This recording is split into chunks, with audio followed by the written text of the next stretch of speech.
सन्मान सभापती महोदय, यासोबतच मी नम्रपणे काही गोष्टी या ठिकाणी निमित्ताने मांडू इच्छितो की शासनाचे या सर्व या विकासाच्या दृष्टिकोनामध्ये शिक्षण क्षेत्राकडे दुर्लक्ष होत आहे।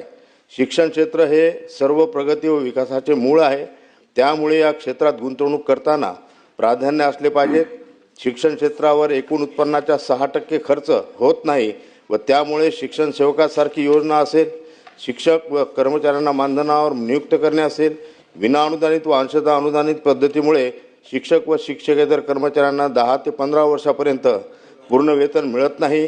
कर्मचाऱ्यांना पगार वेळेवर होत नाही। थकीत देयके मागील 4 ते 5 वर्षापासून प्रलंबित आहेत, त्यांनाही पुरेसा निधी उपलब्ध होत नाही। या ठिकाणी सभापती महोदय,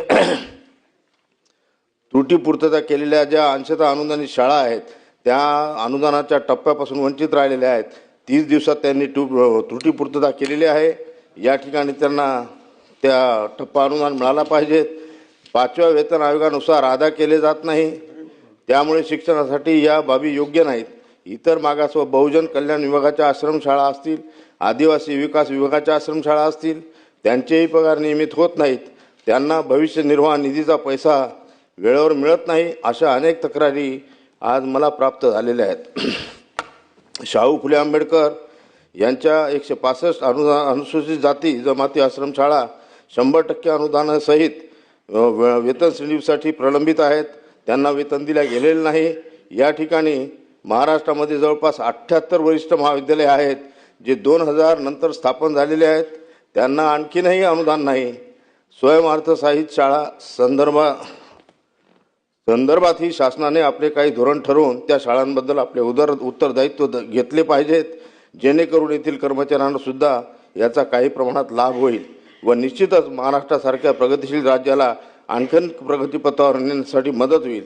या ठिकाणी 14 ऑक्टोबर 2024च्या शासन निर्णयामध्ये समाविष्ट असलेल्या सैनिक शाळांना देखील टप्पा अनुदानापासून वंचित ठेवण्यात आलेले आहे।